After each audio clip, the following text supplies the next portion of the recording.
Ok, buenos días. Vamos a dar comienzo a la clase del día de hoy, martes. Estamos en las últimas semanas del semestre. Entonces, ¿qué es lo que estamos viendo? ¿Qué es lo que queremos terminar de ver? Es cómo unimos todos los conceptos y todas las distintas información que hemos ido presentando a lo largo del curso. Desde los terremotos, cómo se originan, cómo nosotros representamos esos como demanda para nuestros edificios, cómo se comportan nuestros edificios, qué importancia tienen los distintos comportamientos, los distintos tipos de detallamientos que hacemos, ¿verdad? Qué requerimientos tenemos para que tengamos una buena estructura y cómo todo eso se engloba en lo que es un marco normativo. Entonces, en la clase anterior vimos un poco la evolución de las normas y vimos que las normas típicas lo que se basan es en determinar cuál es la fuerza o la acción que demanda sobre nuestras estructuras, ¿ya? Y cómo esto ha ido cómo ha ido aumentando y cómo ha ido variando y qué variables han ido incorporándose. Entonces, nosotros teníamos qué variables eran las importantes en nuestra definición de nuestra demanda, ¿se acuerdan? ¿Alguien me puede decir cuáles eran estas variables que eran importantes y que teníamos que tener en consideración para determinar cuál es la demanda sobre una estructura? El tipo de suelo. Exactamente, el tipo de suelo. Teníamos la sismicidad o las fuentes que estaban cercanas iban a activar. ¿Qué otras características eran importantes para definir la demanda? Rigidez de la estructura, ¿no? Tiene que ver con el periodo de la estructura en nuestra normativa. Entonces tiene que ver con la estructura. ¿Cuál es el tipo de estructuración? ¿Es de marco? ¿Es de arriostra? ¿Es de muro? ¿Verdad? ¿Es de hormigón? ¿Es de acero? ¿Qué características son las que van a influir en la respuesta que tiene este? Y después también teníamos cuál era la importancia de la estructura. No era lo mismo hacer un colegio que hacer una estructura de galpón donde va a solo guardar cosas, ¿verdad? A diferencia de una casa o un hospital. Cada uno tiene su distinto nivel de importancia, un estadio, un colegio. Entonces, por lo tanto, tenemos varios factores que influyen y que nosotros hemos visto a lo largo del semestre. Entonces, cómo esto se decanta en una norma o cómo se determina en una norma, y la norma que vamos a estudiar es la NSH 433, ¿ya? Y esta es la norma que nos permite el diseño sísmico de edificios, ¿ya? Todos los conceptos que están acá nosotros ya lo vimos a lo largo del semestre y ya lo hemos ido analizando. Aquí vamos a ver cómo se pone esto en un contexto normativo y por qué se ponen ciertos límites. Entonces, lo primero que tiene toda norma es su alcance, a qué tipo de estructura está definida. Y obviamente, como esta es de edificio, está definida a edificio y se escapan todo lo que son presas, túneles, acueductos, muelles, canales o estructuras industriales que están con la 2369, que es la normativa para diseño industrial que está hoy en día en estudio, ¿ya? Y está cambiándose. Por eso no vamos a meternos mucho porque esa norma está cambiando. Actualmente está en el INN en la etapa de revisión. Y ya va a salir una nueva normativa con respecto a eso. Pero los conceptos vistos acá se llevan a esa normativa de la misma forma. Entonces, después tiene las referencias, que son a dónde está referenciada esta norma o qué normas va a referenciar o qué normas están amarradas a esta también. Y típicamente las normas que vamos a tener son normas que tienen que ver con el diseño de elementos estructurales que están definidos en esta normativa, de materialidad, ¿verdad? Y de cargas. Tenemos cuáles deberían ser los distintos tipos de carga y acciones sobre esta estructura. Tenemos la 1537, que es las cargas permanentes y sobrecargas de uso. Y esta es la que determina cuando uno analiza una estructura, cuáles deberían ser las cargas que están colocadas sobre la estructura, cuál es la sobrecarga a estimar, cuál es la sobrecarga en techo, cuál es la sobrecarga en un balcón y cómo nosotros deberíamos asignar estas cargas, que son las cargas de precio propio o porque la gente está en esos lugares, ¿ya? Y después tenemos otras como sobrecargas de nieve, de viento, que se combinan con esta normativa de sismo y vamos a ver que no necesitan siempre ser consideradas simultáneamente cuando son cargas eventuales. ¿Ya?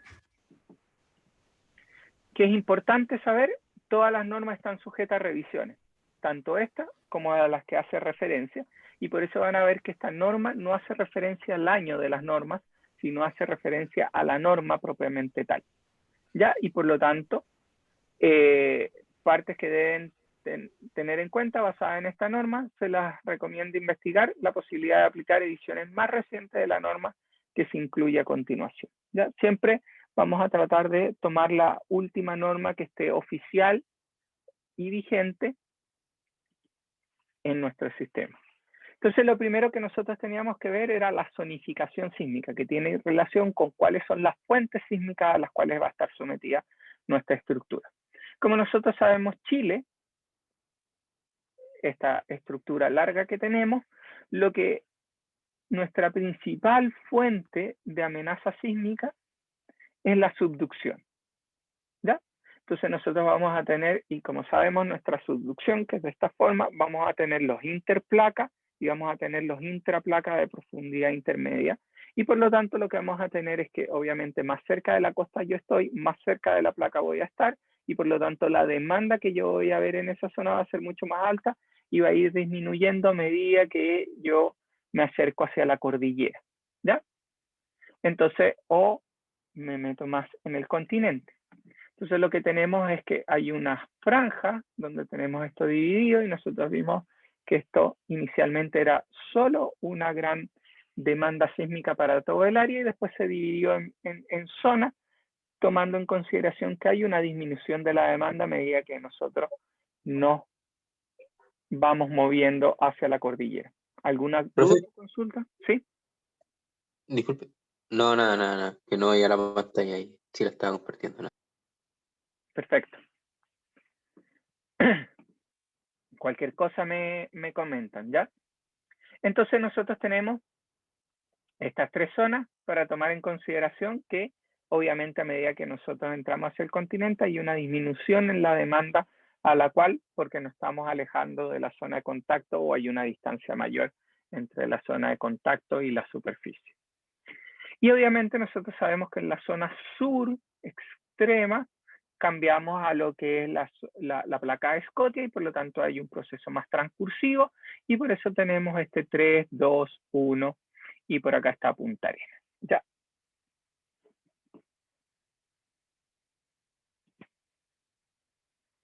Después que nosotros tenemos lo que es la zonificación sísmica, que voy a volver acá, y que lo que nos indican es que tenemos distintos valores de A sub 0. ¿Ya? Este A sub 0 es la aceleración en periodo cero de diseño. ¿Ya? No significa que el PGA que yo voy a observar en los terremotos sea 0,2, 0,3 o 0,4. No.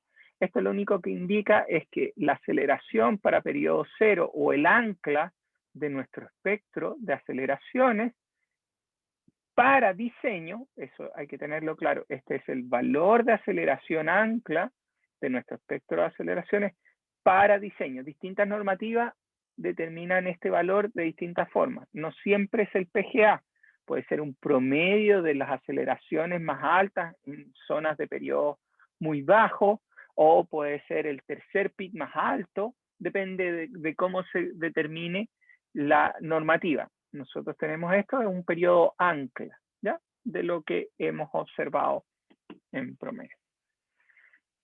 Y obviamente estas aceleraciones a sub 0 están referenciadas a roca, no a suelo, ¿ya? Es en zona de roca. Por lo tanto, la segunda capa, y van a ver que la normativa usa el mismo flujo que nosotros usamos durante el semestre. Desde la demanda, pasamos al suelo y después llegamos a la estructura. Por lo tanto, tenemos que ir al suelo. Y para el suelo ¿Qué significa? Que tenemos que definir el suelo, ¿ya? ¿Qué es lo importante acá? Y que marco acá en azul, y es súper importante tener en consideración esto, y leámoslo. Entonces, los parámetros que representan las características del suelo de fundación que influyen en el valor del esfuerzo de corte, se determinan de acuerdo a lo establecido en 4.2.2 y en 4.2.3. Y aquí viene la parte importante.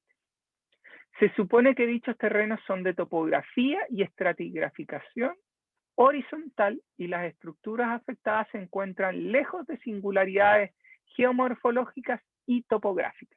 ¿Qué significa esto? ¿Alguien me puede decir?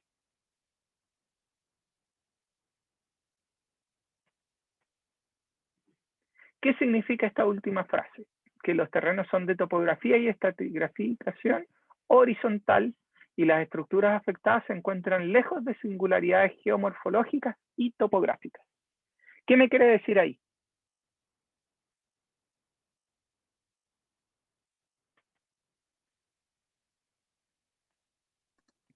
Que la estructura está lejos de una falla y como no sobre un cerro, algo así. Exactamente. Es decir, los efectos de sitio, si se acuerdan que nosotros vimos que podíamos estar en una ladera, podíamos estar en una especie de acantilado, o podíamos estar en un cerro, o podíamos estar en un valle o en una depresión. Bueno, esto lo que te dice es que esta norma se aplica y estas características de suelo se aplican siempre y cuando tu suelo yo lo puedo considerar como una especie de torta en el cual es completamente horizontal y cada capa de suelo es horizontal, que serían las suposiciones que nosotros hicimos para la tarea de amplificación de suelo. Nosotros decíamos que teníamos capas horizontales infinitamente largas y que nuestra estructura va a estar acá y la onda llega verticalmente viaja vertical sobre estas capas atravesándolas. Entonces acá estamos diciendo, ojo, y esto es súper importante de remarcar, ojo, estos valores de suelo y estos valores de amplificación que te voy a dar con suelo están referenciados para una estructura en la cual yo puedo representar mi suelo como distintas capas horizontales. Si usted está en un cerro, si usted está en una ladera, si usted está cerca de una falla, estos valores ya no son representativos y por lo tanto usted tiene que tomar en consideración esos efectos. ¿Qué es lo que pasa hoy en día? Que no mucha gente toma esas consideraciones o no lee mucho este párrafo, que es súper importante, en el cual te determina que tú estás en una estructura, ¿verdad? Horizontal. Y por lo tanto, cualquier cosa que te salgas de acá no va a ser representativo de la normativa y por lo tanto un estudio adicional hay que hacer. Eso influye bastante si es que nosotros estamos diseñando en Reñaca, en las dunas de Concón o en Valparaíso, donde tenemos estructuras topográficas complejas que tenemos que analizar en específico para la estructura que estemos analizando. Que lo que pasa mayoritariamente no se toman muchas consideraciones, ¿ya? ¿Por qué? Porque se tienen que analizar numéricamente. Se tiene que hacer un modelo numérico de cómo es la condición topográfica y a partir de esa condición topográfica representar cuál va a ser nuestra demanda o nuestra amplificación debido a esta estructura. Porque se acuerdan que viene la onda va a rebotar en las distintas caras y por lo tanto va a generar alguna especie de influencia. Obviamente esto influye cercano. Si yo me alejo un poco a la singularidad, ya voy a poder caracterizar de nuevo, si estoy en Viña, en la zona plana de Viña, yo voy a poder usar la normativa sin ningún problema porque estoy lejos de cualquier singularidad. ¿Queda claro esto? Que es súper importante y que muchas veces se olvida cuando uno presenta proyectos más importantes y aquí lo que hay que es el geotécnico, el que te determina estas clasificaciones de suelo y cuál es el factor de amplificación que debería ocupar. En caso de tener alguna duda, un estudio específico de amenaza sísmica para la zona tiene que ser llevado a cabo para poder determinar cuál es el efecto topográfico en la amplificación de la demanda en esa zona.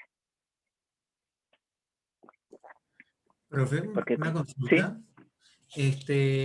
¿Qué se hace en los casos en donde como la estratificación del suelo es como irregular y, no sé, por ejemplo, pueden aparecer como lentes de estrato, por decirlo así. No. Todo es, eso si son lentes que son horizontales y yo puedo clasificar mi zona como horizontal, aunque tenga lentes, yo puedo considerar eso dentro de mi estratigrafía y tengo que hacer, lo que se recomienda es ver cuál va a ser la amplificación en esa columna de suelo, ¿ya? Y a partir de eso, con el espectro en roca, se lleva el espectro en suelo en la parte superior haciendo un estudio específico, ¿ya? Pero eso significa estudio. Ahora, si el lente viene inclinado, ¿ya? No me refería como inclinado, que es como complicado. Obviamente hay que hacer un estudio específico, ¿ya? Y todo tiene que ver cuál es la inclinación, cuánto es el terreno, cuánto va a influir ese lente, tendríamos que hacer un estudio particular, ¿ya? Todo se va complicando porque ya la representación sencilla que hicimos nosotros en nuestra tarea, que digo sencilla porque son estratos horizontales, no que sea sencillo de hacer numéricamente porque lleva su complejidad, como ustedes ya observaron en la tarea, hacerlo pasar a 2D ya es un aumento en complejidad, un aumento en el número matemático y un aumento en los conceptos involucrados, ¿ya? Por cómo se propagan las ondas, cómo viajan, cuál es la influencia del mallado, cómo nosotros tomamos en consideración los bordes para el análisis en 2 dimensiones, y si este lente es aún más complejo y no solo es plano, sino que también es un plano que está en distintas direcciones, tendríamos que hacer un modelo en 3 dimensiones para ver cuál es el efecto, ¿ya? La mayoría de las veces se tiende a considerar algo más horizontal y se considera ese lente en el efecto de amplificación, ¿ya? Tratan de simplificarlo y eso depende de lo que observe el geotécnico en las calicatas, ¿ya? Que se hagan en la estructura. Y si el terreno y todo depende también de cuál es la estructura. Es muy grande, el terreno va a ser muy grande. Dentro de este terreno vamos a tener que considerar, no se puede hacer una aproximación a un lente horizontal. Es mucha la... Y lo otro, a veces cuando hay estos lentes y estas, lo que se trata es buscar, se profundiza hasta llegar a una estructura de suelo de mejor capacidad, evitando eso. Y a veces también se producen efectos de mejoramiento del suelo, es decir, se retira el lente de suelo que no era de buena calidad y se reemplaza y se compacta y es todo un proyecto de mejoramiento del suelo que tiene que ser definido por el geotécnico, ¿ya? Ahí son cuando son los proyectos se vuelven más entretenidos. Entonces, ¿alguna duda o consulta? Espero haber contestado la consulta que tenía. Sí, profe, muchas gracias. Perfecto. Entonces, lo primero es que nosotros, nuestra normativa se modificó después del terremoto del 2010, estaba en base, como muchas normativas a nivel mundial, la clasificación del suelo estaba en base a resistencia, eran características de resistencia, ¿ya? Y lo que hicimos después del terremoto del 2010 y en la modificación del D61 del 2011 fue cambiarnos un poco a ver cuáles eran las propiedades dinámicas del suelo que influyen. Y una de las que más influye es lo que se llama el BS30, y también hay otra que es el periodo natural del suelo. Y la normativa actualmente está en el proceso de entrar a revisión en el INN y tiene incorporado esta clasificación del suelo, incluyendo el periodo natural. Hasta ahora no se ha incluido, solo se incluye el BS30. ¿Y cómo clasificamos el BS30? A través de esta representación. Y la normativa nueva también busca cambiar este BS30 a ser un BS30 promedio, que es el BS30 que sea compatible con el periodo natural del suelo, ¿ya? A la estructura completa, ¿ya? Pero por ahora tenemos esta especie de promedio de el BS30 de todas las capas de suelo que toman en consideración. ¿Cuál es el problema de esto? ¿Alguien me podría decir cuál es el problema de esto? De esta representación. ¿Por qué es distinto?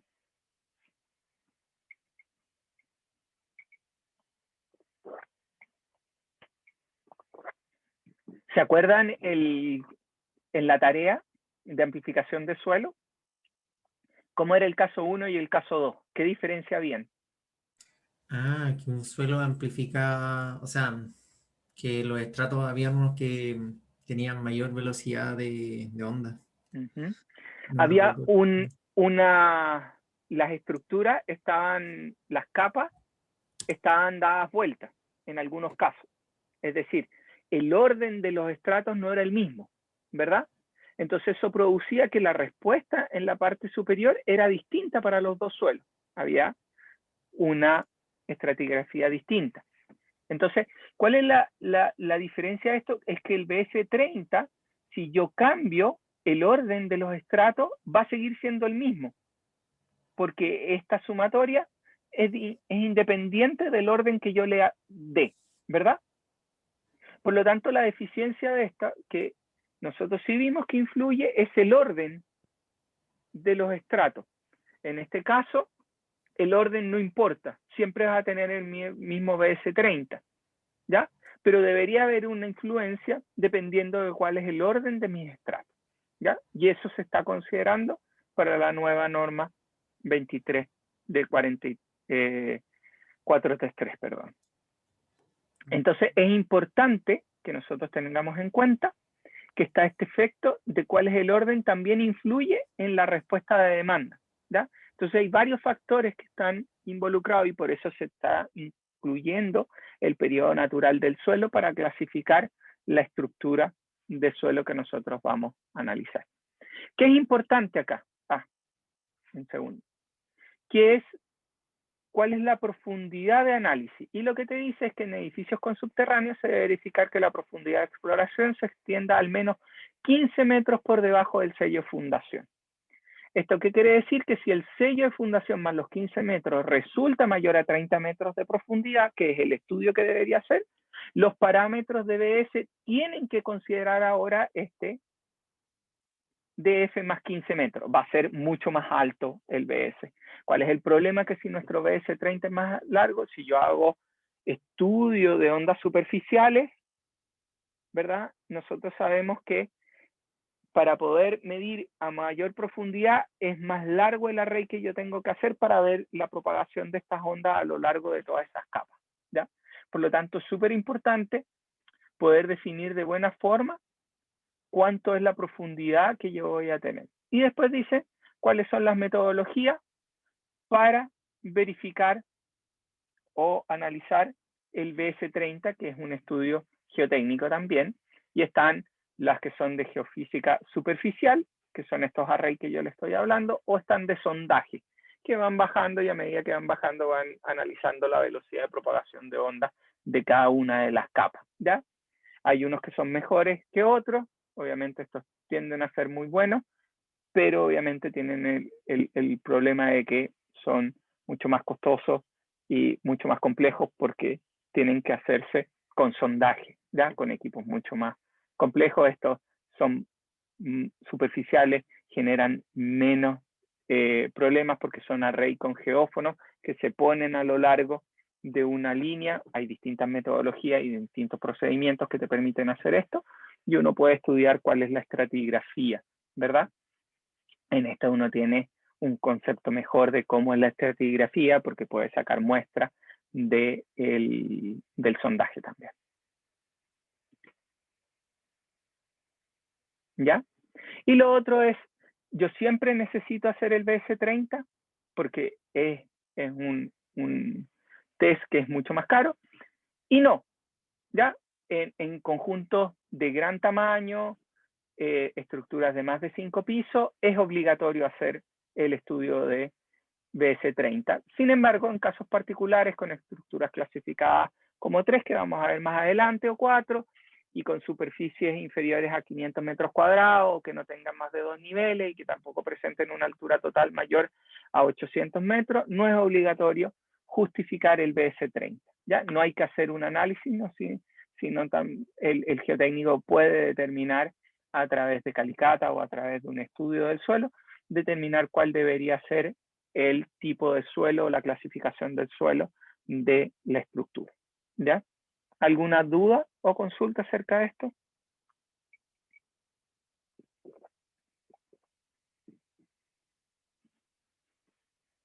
Entonces, ¿cómo se clasifican estos suelos? Vamos texto y vamos a ir directo a la tabla resumen para poder conversar y ver mejor qué es lo que nosotros queremos hacer. Entonces, ¿qué dice la normativa actualmente? Entonces, a través de estudios de geotecnia se verifican que se cumplan estas características. Es decir, si el BS30 es mayor o igual que 900 y que el RQD mayor o igual que 50% o el QU, que son de resistencia, mayor a 10. ¿Ya? Resistencia a la compresión simple, la designación de calidad de roca, según la norma de STM de 6032. ¿Ya? Entonces depende de cómo sea mi suelo y de las características a través de los estudios. Y antiguamente en la normativa aquí había un O. Yo puedo hacer uno o yo puedo hacer otro. ¿Ya? No estaba el BS30. Entonces, dependiendo de lo que me daba, yo podía establecer, hacía solo un ensayo y me decía si estaba en una clasificación A, B, C, D o las que hubieran. Pero hoy en día eso se cambió a que se tienen que cumplir todas. Si hay alguna que no se cumple, se baja un escalón, ¿ya? Y pasamos a un tipo B, o a un tipo C, o a un tipo D, o a un tipo E. Entonces, nosotros tenemos espectros de respuesta para esta clasificación del A al E, ¿verdad? El E le falta el de desplazamiento, que hoy vamos a hablar qué significa eso, pero el F, que son suelos especiales, no. Entonces aquí vamos desde el A, lo que sabemos que es una roca dura, ¿verdad? Después tenemos roca blanda, suelo denso, suelo medianamente denso, suelo de compacidad o consistencia mediana y suelos especiales. Entonces vamos de un suelo firme a un suelo más blando y vamos viajando y por eso las velocidades de onda se van haciendo cada vez más bajas, ¿ya? ¿Y qué son suelos F? Aquí llamamos suelos especiales, ¿ya? Entonces, se consideran suelos especiales aquellos que presentan singularidad en su comportamiento mecánico y por lo tanto no permiten ser categorizadas sísmicamente solo por el BS30. Hay características mucho más complejas. ¿Qué significa estas características? Que son potencialmente licuables, que son suelos susceptibles a densificación por vibración, es decir, cuando vibran tienden a descender, suelos colapsables, suelos orgánicos, suelos saturados, suelos finos saturados, ¿verdad? Suelos finos saturados de sensitividad mayor a 10. Entonces son suelos que son complejos, ¿ya? Y que su respuesta dinámica va a ser compleja y por lo tanto no podemos encasillarlos, todos estos suelos, en una sola categoría y con un solo espectro. Y por lo tanto un análisis específico para esa zona se tienen que hacer. ¿Dónde aparecen estos muchas veces? En Valdivia, ¿ya? En Valdivia tenemos muchos suelos tipo F, ¿ya?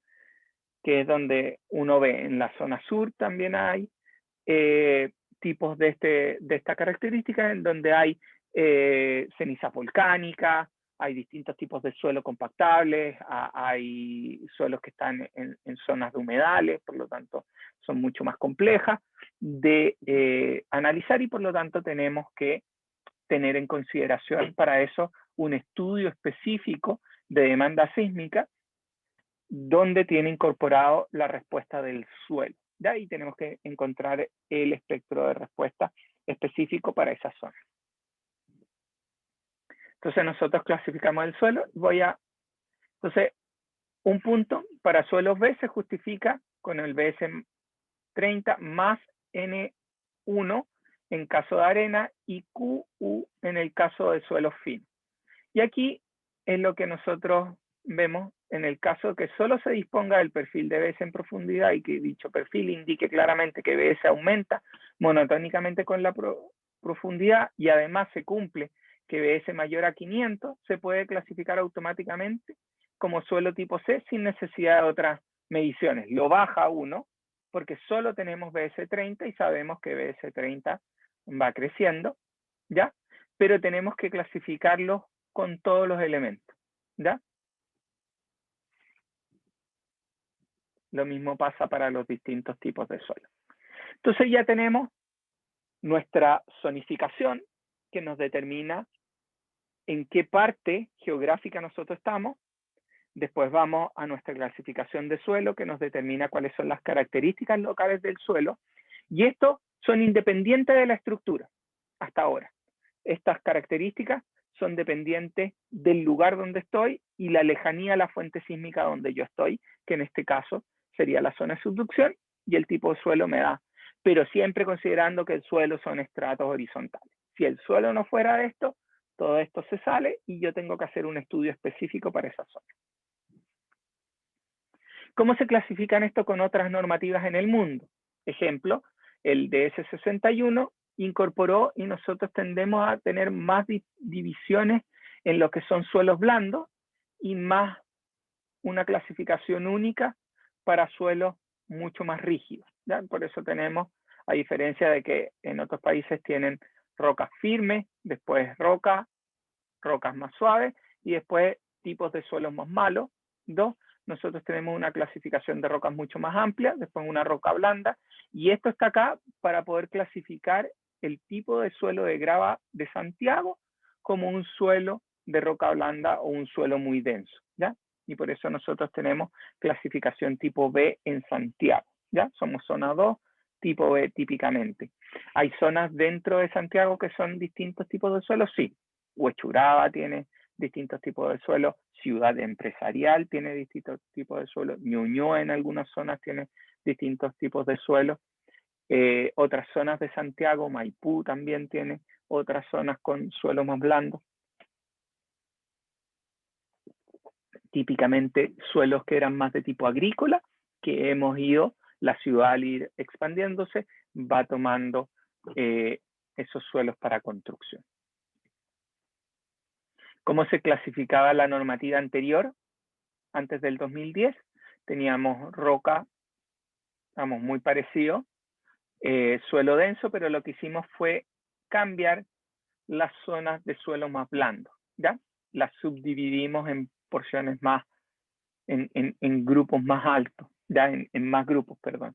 Y esto fue porque nosotros observamos, y como lo hemos visto, que la respuesta de estructura se ve influenciada bastante por suelos más blandos y por lo tanto tenemos que hacer una discretización mucho mejor en esa zona.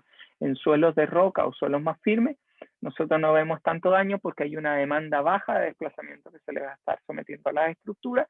Como nuestras estructuras tienen una rigidez mucho más alta, que ejercen una resistencia al desplazamiento más alta, en estos tipos de suelos vamos a tener menos demanda y tendemos a ver menos daño en nuestras estructuras, y a medida que nos vamos metiendo hacia suelo en estructuras altas, vamos viendo más daño y observamos bastante daño en suelos más blandos, y por eso tuvimos que subdividir esto y mejorar nuestra representación de la demanda sísmica en esa zona, es decir, los espectros de aceleración para esos tipos de suelo. Y ahora nos empezamos a meter en las estructuras. Entonces, nosotros habíamos dicho que el siguiente paso era cuál era la importancia que tenían nuestras estructuras. Y por eso está la clasificación de ocupación de edificios y otras estructuras de acuerdo a su importancia y uso de riesgo. Y aquí tenemos 4 tipos de clasificación. Tipo 1, que son instalaciones agrícolas, ciertas instalaciones provisorias, instalaciones de menos almacenaje. Es decir, donde no tenemos mucha aglomeración de personas, es decir, casi nada aglomeración de personas. En el caso de un evento grande, es muy baja la probabilidad de que haya personas en esa zona y por lo tanto el colapso de esto no va a generar perjuicio a vida humana, que es lo más importante que tenemos que verificar. Y por lo tanto nos permite tomar una importancia categoría más baja, a 0,6. Esto quiere decir que también el contenido no es importante. Si nuestro contenido fuera muy caro o fuera muy importante para la continuidad de la ciudad o para la continuidad, ya no categoriza como 1, sino pasa a otro tipo de categoría. Después está donde están las mayorías de las categorías, que es la categoría 2, que son todos los tipos y otras estructuras destinadas a la habitación privada o al uso público, que no pertenecen a las categorías 3 y 4, que son las más importantes, o a la 1, ¿ya? Entonces, los típicos edificios de urbanización, ¿verdad? De viviendas, edificios de oficinas, no gubernamentales, tienden a ser categoría 2, y eso lo que nos dice es que la demanda es igual a 1, ¿ya? La amplificación que le vamos a dar. Entonces, tenemos acá para categoría 1, que no es importante, lo que está dentro y la probabilidad de que haya gente durante un evento es casi nula, podemos reducir la demanda a 0,6. Por el contrario, si nosotros estamos en zonas cuyo contenido es de gran valor, ya como bibliotecas, museos, ¿verdad? Centros de datos que son relevantes, ejemplo, los datos que tendríamos en el servicio en el registro civil, perdón.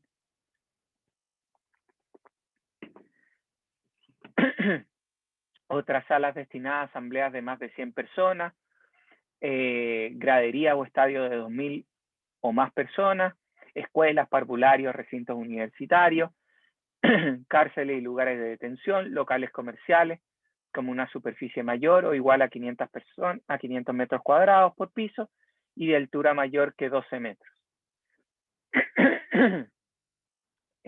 Centros comerciales. Entonces, aquí clasificamos estructuras no gubernamentales, pero de importancia pública, donde puede haber aglomeración de personas. Esto los vamos a clasificar tipo 3 y eso significa que vamos a aumentar su demanda en un 20%. Entonces teníamos tipo 1, reducíamos un 60%, tipo 2, que es el común de las estructuras donde nosotros estamos, nuestros hogares, oficinas de trabajo típicas que no son gubernamentales, están consideradas con tipo 1, y después tenemos en zonas de alta importancia no gubernamentales un 20% mayor de la demanda. Y por último están obviamente los tipo 4, que estamos hablando cuarteles de policía, centrales eléctricas, correos, telégrafos, bien antiguos, radioemisoras, canales de televisión, plantas de agua potable y de bomberos. Entonces estamos hablando de estructuras públicas de alta importancia y estructuras gubernamentales, donde es importante la continuidad de operación post un evento. ¿Y por qué es importante la continuidad? ¿Alguien me puede decir qué gano yo con una mejor continuidad?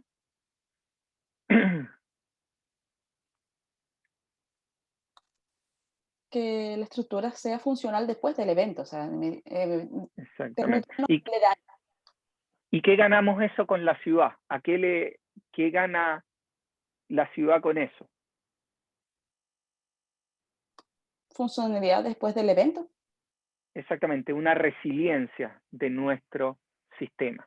Entonces nosotros tenemos la opción de que cualquier herido o cualquier evento grave que haya sido o un colapso de estructura pueda ser abordada rápidamente por cuarteles de bomberos, por hospitales.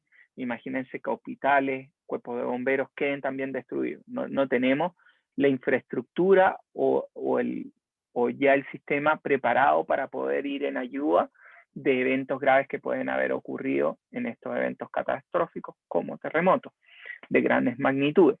Y por lo tanto lo que nosotros buscamos con esto es tener una resiliencia en nuestra ciudad, ¿ya? Vamos a ver que esta es una forma a través de simplemente aumentar. ¿Cuánto aumentamos la resiliencia por aumentar un 20%? No sabemos. Tenemos que hacer un estudio para poder analizar esto. Y después por eso vamos a ver esto que viene con diseño con desempeño, que nos permite tomar nosotros y determinar de buena forma cuánto es el aumento de la resiliencia de una estructura por el aumento de un cierto valor. Cuánto mejora mi estructura y mi comportamiento porque yo aumente su diseño en un cierto nivel de porcentaje. Con esto lo único que estoy diciendo, mi estructura es más segura si yo la diseño en una demanda mayor. Nada más. ¿Cuán más segura es? Esa es la pregunta que queda.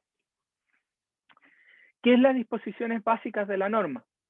Que nos dicen que resistan sin daño movimientos sísmicos de intensidad moderada, limiten los daños en elementos no estructurales durante sismos de mediana intensidad, aunque presenten daño, eviten el colapso durante sismos de intensidad excepcionalmente severa. Esto es súper importante en nuestra normativa, ¿ya? ¿Qué decimos acá a diferencia de otras normativas en el mundo? Que las otras normativas en el mundo indican este punto, el tercero, hablan de baja probabilidad de colapso. Es decir, aceptan el colapso, pero con una baja probabilidad. Es decir, 1 cada 100, 10 cada 100, ¿verdad? Depende de qué probabilidad yo le dé de aceptable como comunidad a que colapsen edificios, ¿ya? En este caso nosotros estamos diciendo, tienen que evitar el colapso, ¿ya? Y por lo tanto es súper restrictiva nuestra normativa, ¿ya? En este caso de limitar el colapso. No queremos colapso en estructuras. Y después viene, aunque cuando los puntos anteriores mencionan 3 niveles de intensidad de movimiento sísmico, esta norma no los define en forma explícita. Es decir, la norma no dice que es algo excepcionalmente severo y se queda para posterioridad en el evento de definir que es algo extremadamente severo, excepcionalmente severo. Por otra parte, el estado del arte en la disciplina no permite establecer objetivos de desempeño más específicos que los anteriores genéricamente señalados. Es decir, no podemos ir más allá debido al estado del arte que teníamos en ese minuto. Hoy en día nos permite ir un poco más allá a través del diseño por desempeño, y la normativa nueva tiene incorporado esta metodología alternativa de diseño, ¿ya? Que es diseño por desempeño, y que lo vamos a tratar de ver en la última clase del semestre. El análisis para determinar los esfuerzos internos debido a la acción sísmica se debe basar en el comportamiento lineal y elástico de estructuras.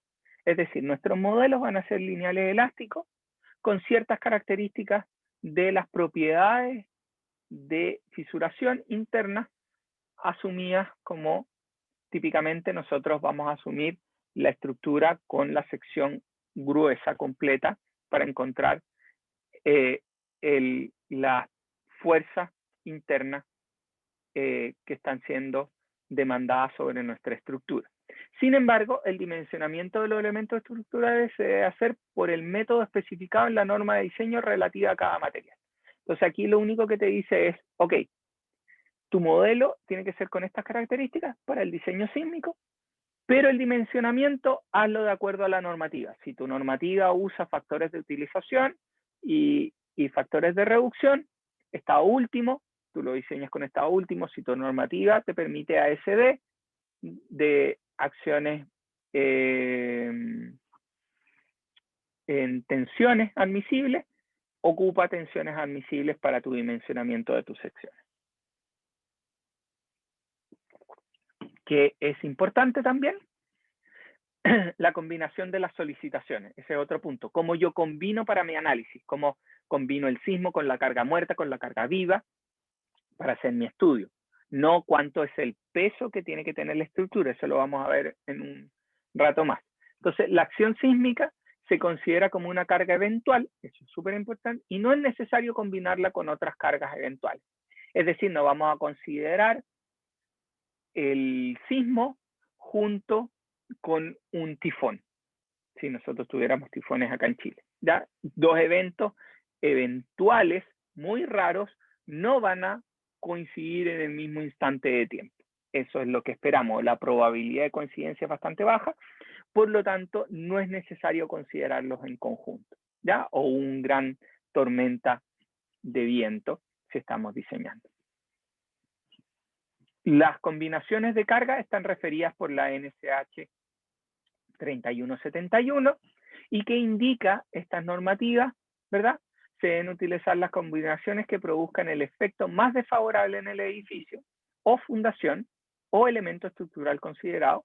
En algunos casos esto puede ocurrir cuando una o más cargas de la combinación no estén presentes. ¿Y cuáles son los estados de carga? Te muestra dos estados de carga por combinaciones de factores de mayoración y de reducción a través de estas combinaciones. Y aquí vemos carga muerta más carga viva, ¿verdad? Factor de carga de techo.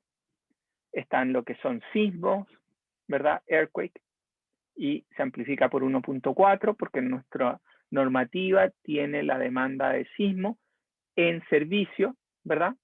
No en estado último, y por eso se amplifica por 1.4. Y aquí tenemos viento y sismo están separados, no son lo mismo.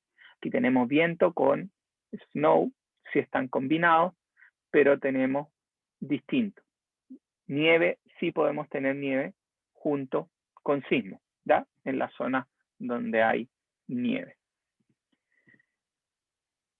Después tenemos distintas consideraciones de cómo consideramos las cargas en nuestras combinaciones. Eso tiene que ver con la 3171, se los dejo para que la puedan leer, pero a nosotros lo que nos importa es la separación de lo que son métodos de tensiones admisibles o de estado último. Y obviamente la norma 3171 también habla de nuestros efectos para cargas nominales según tensiones admisibles.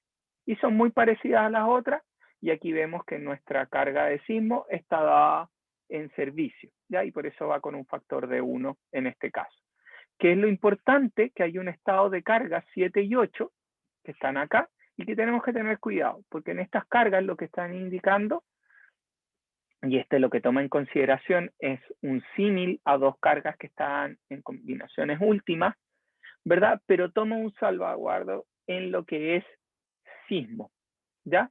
Que dice para el diseño de fundaciones superficiales, estas dos y la normativa nueva 3171 trata de eliminar de esto para el estudio de fundaciones, porque no está hecho para el estudio de fundaciones. Estas combinaciones están pensadas para estados de carga en columnas, ¿ya? O en elementos verticales más que en las fundaciones propiamente tal. Lo que está diciendo es que vamos a reducir la carga de peso propio y vamos a mantener el sismo o el viento, wind o earthquake, en nuestro sistema, y esto genera una gran presión sobre el volcamiento de nuestras fundaciones, y lo cual te permite, es decir, usted puede considerar un área comprimida mínima de 50%. Nosotros vamos a ver que nuestra normativa nos habla de un 80% de sección comprimida. Aquí te permite, para solo estos dos estados de carga, disminuirlos un poco. ¿Ya? Los efectos más desfavorables de las cargas del viento y del terremoto deben ser considerados cuando sea apropiado, pero no necesariamente ser consideradas que actúen simultáneamente. Para la definición específica del terremoto, se llama a la 433, porque estamos viendo acá la 3171. ¿Ya? ¿Cómo se coordina esto con otras normativas? Obviamente están para estructuras de acero, se diseñan con la 427, para estructuras de hormigón con la 430, y si se fijan, no hablan de año, hablan de norma, ¿ya? Porque lo mismo que habíamos visto al principio, hay que evaluar cuál es la norma que está vigente y oficial en este minuto para poder usar esa normativa que corresponda para el diseño y análisis de nuestra estructura. Entonces está la 1537 para el análisis de peso propio y sobrecarga de ella, análisis de las solicitaciones de nieve, la 431, de disposiciones para acero, 427, 430 para hormigón y albañilería. Y tenemos albañilería, ¿verdad?, armada y albañilería confinada, 21-23 y la anterior 19-28, ¿ya? Y obviamente nuestras estructuras de madera, que son más comunes en la zona sur o en los techos de nuestras estructuras, típicamente casas, se hacen con metalcón, el techo, una marca con estructura de perfil liviano metálico, ¿verdad? O con estructuras de madera, las cerchas, que definen nuestro techo. ¿Cuáles son los sistemas estructurales que nos permiten la normativa para el diseño? Son principalmente sistemas de muro o sistemas arriostrados, ¿verdad?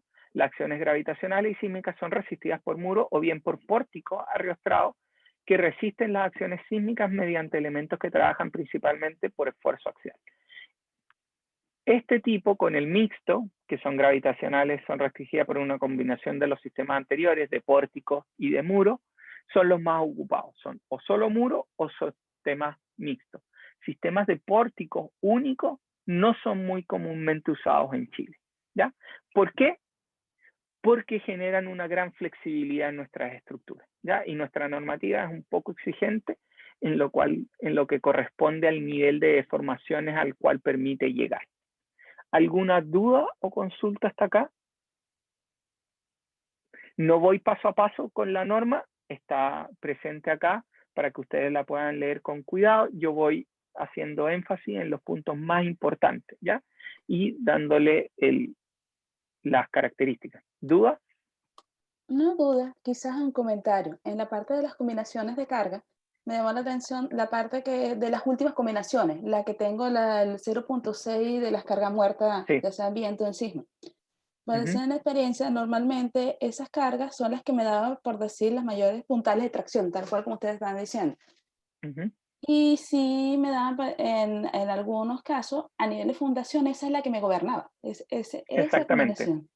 Ujú. Es la que gobierna, porque te manda mucho el sismo, el volcamiento. Exacto, al Entonces, tener menos representativa la carga muerta, que es por decir la que me estabiliza, sí, realmente gobierna son las cargas laterales, que, o sea, el viento o el sismo. exactamente. Exactamente, eso es lo que da y eso se está tratando de buscar porque hay un artículo, por cualquier cosa, si lo quieres me escribes y lo puedo buscar, en donde explica de dónde aparecen estas en las normativas americanas y cómo llegó a nuestra normativa, porque nosotros usamos como base las americanas. Y aparece esto y hay una discusión de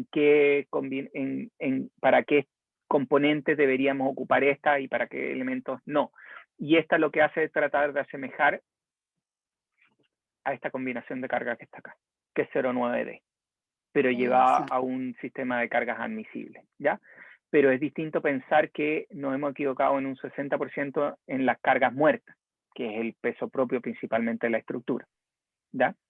A eso a lo que va. Esto está pensado más en un elemento vertical, como columna, que te da mucho más favorable el diseño de esto.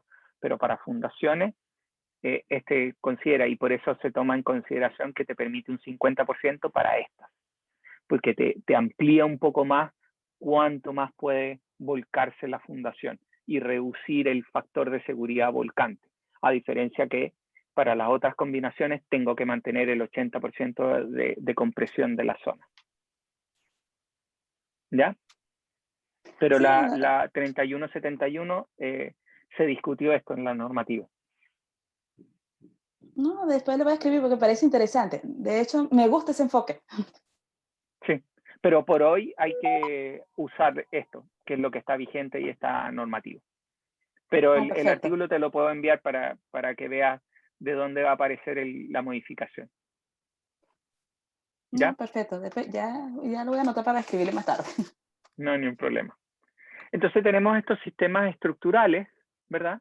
Que son el sistema de pórtico, sistema de muro y sistemas mixtos, que son combinaciones de esto. Y aquí empezamos a hablar lo que habíamos visto que eran las combinaciones de carga y de dónde vienen las cargas que tenemos que considerar.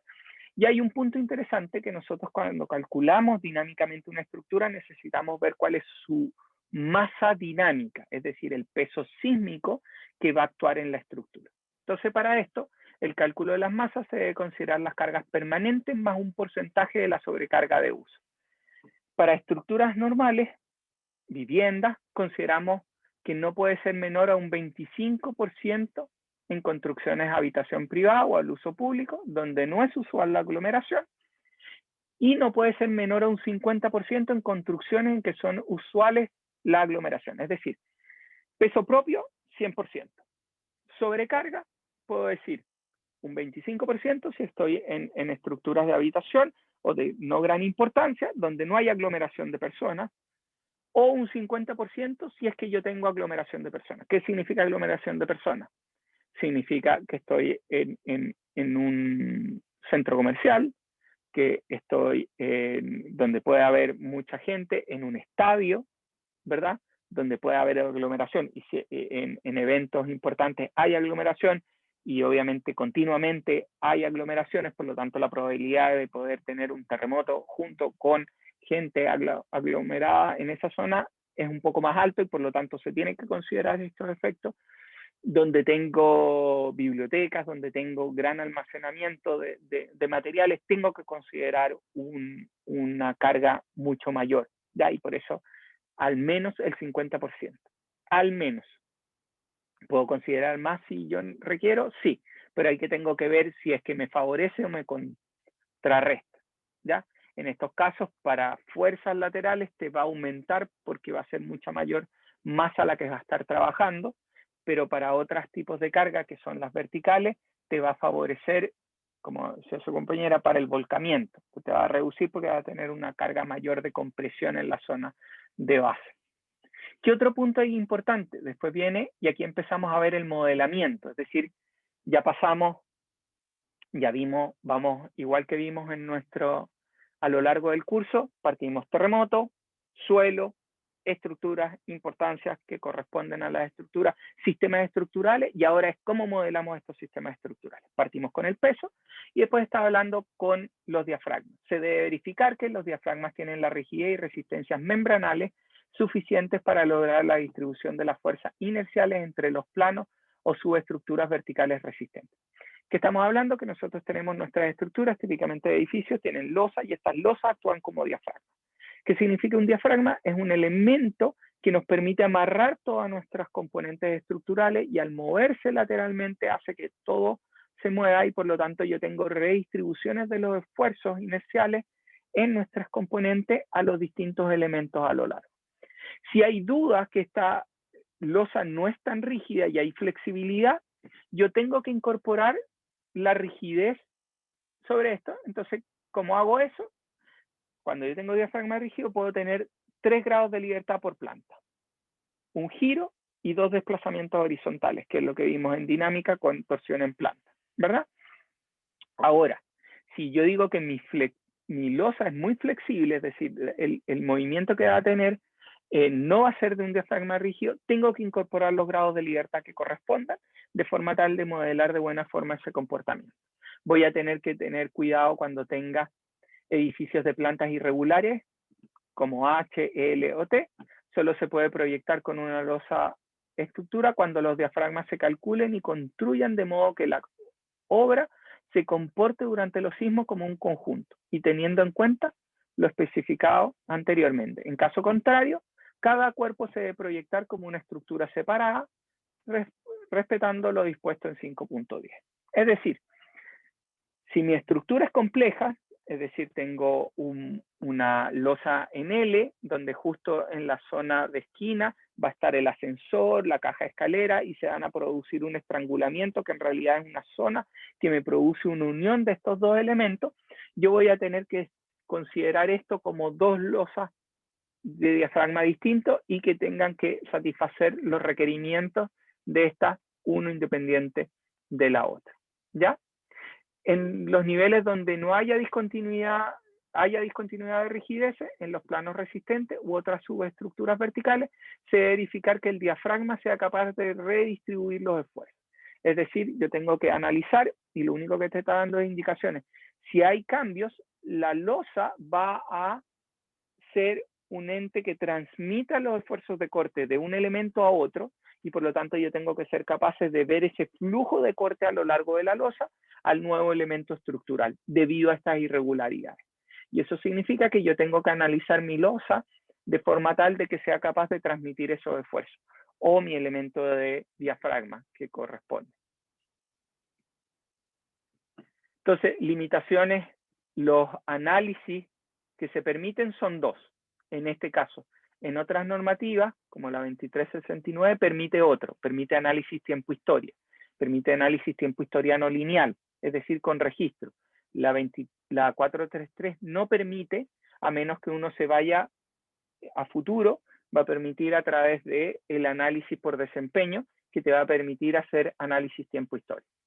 Entonces permite un análisis de método estático, es decir, yo tomo mi estructura y represento el sismo como una carga sobre la estructura, y un método de análisis modal espectral, en el cual hago la respuesta de modos de esto y a partir del espectro de respuesta calculo cuál es la demanda sobre la estructura. ¿Ya? ¿Y qué nosotros vamos a empezar a ver en la próxima clase? Vamos a empezar a analizar los métodos de análisis estático. Algo que falta acá, en edificios con diafragmas horizontales, los métodos de análisis deben satisfacer las condiciones de compatibilidad de los desplazamientos horizontales de las subestructuras verticales y de los diafragmas horizontales. Estas condiciones se deben cumplir en todos los niveles en que existan diafragmas. Es súper importante. ¿Cómo hacemos que se cumpla la compatibilidad de desplazamientos horizontales? Y después vamos a analizar en esto, ya vamos a empezar a ver, para no extenderme mucho más, en factores de modificación de la respuesta.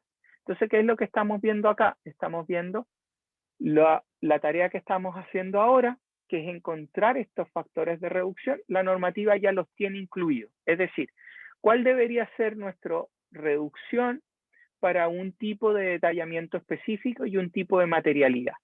¿Qué toman en consideración estos factores de reducción? El factor de modificación de la respuesta, R0 o R, que se establecen en una tabla para distintos sistemas estructurales, refleja las características de absorción y disipación de energía de la estructura resistente, así como la experiencia sobre el comportamiento sísmico de los diferentes tipos de estructuraciones y materiales empleados. Entonces, esto nos dice cuál es la máxima reducción que puedo generar para el diseño de la estructura, de forma tal de que cuando ésta sea sometida a un registro sísmico definido por la normativa, ¿verdad?, la demanda de ductilidad esté bajo a la capacidad de ductilidad que tiene esa estructura. ¿Y de cómo yo sé eso? A través de la experiencia sobre el comportamiento de los distintos y del análisis de cuánto es la demanda de ductilidad que nos generarían estos terremotos a nuestros distintos sistemas estructurales, como lo que ustedes están viendo en su tarea. ¿Ya? ¿Qué es importante? Si en la estructura resistente del edificio contempla sistemas con diferentes valores de R, según distintas direcciones horizontales, el análisis se debe efectuar con el menor valor de R0. ¿Ya? Entonces, ocupo el R o R0 más chico que me dé de todos los sistemas estructurales que estén considerados en una dirección. Entonces, también es lo mismo, en edificios que presenten pisos con diferentes sistemas o materiales estructurales, las solicitaciones sísmicas se deben determinar con el valor de R o R0 que corresponda al subsistema con menor R, excepto para los casos que se indican específicamente en la tabla.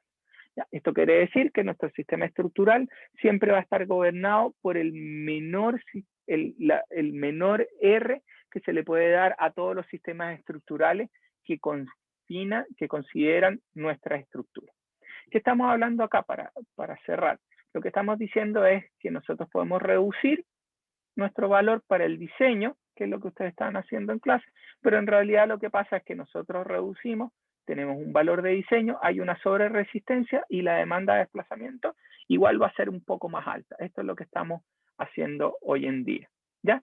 Nuestra normativa es más de este tipo. Toma el valor elástico, redúcelo por un R, ese es tu diseño.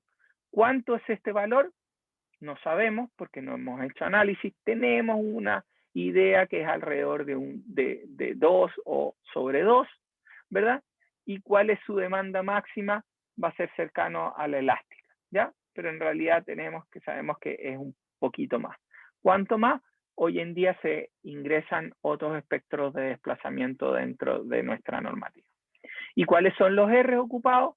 Tenemos dos, porque hay uno que se ocupa cuando es el análisis estático y otro cuando es el análisis modal espectral. ¿Ya? Y tenemos para nuestros sistemas de pórtico, en base a acero o en base a hormigón, hay distintos valores de R, y tenemos muros o sistemas arriostrados. ¿Ya? ¿Cuál es el principal sistema? Es el de muro arriostrado. ¿Ya? Típicamente nosotros mezclamos muros de sistemas de hormigón armado con pórticos de hormigón armado y obviamente ven que tienen el mismo valor y por eso tendemos a usar el mismo R para esos dos sistemas, porque los dos sistemas en el mixto que se hace, que es de hormigón armado, tienen el mismo valor de R o R0. ¿Ya? ¿Qué es importante? Cualquier tipo de estructura o material que no pueda clasificar en alguna de las categorías anteriores, como sistema de muro o arrostrado o pórticos, tiene que usar un R igual 2. ¿Ya? Y hay distintos criterios para la hormigón armado y albañilería confinada cuando estamos en mezcla de estos dos sistemas estructurales. ¿Ya? Entonces vamos a quedar acá. ¿Alguna duda o consulta? No, por el momento. Perfecto. Entonces la próxima clase lo que vamos a ver son los dos metodologías de análisis sísmico, que el método estático y el método modal espectral, y vamos a terminar de ver esta parte que corresponde a cuáles son las acciones sísmicas a las cuales tenemos que diseñar nuestra estructura.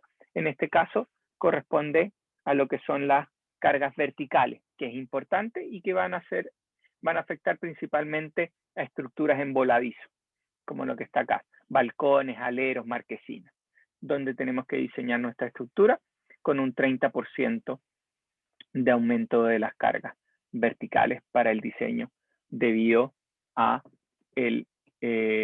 la acción sísmica vertical que pueda ocurrir dentro de nuestra estructura, ¿ya? Que están afectadas a ese sistema de cargas verticales. Si no hay más preguntas, muchas gracias por asistir, que tengan una buena semana y nos vemos el día jueves. Que estén bien, cuídense. Chao, profe. Chao, Chao, chao. profe. Chao, profe. Chao, profe.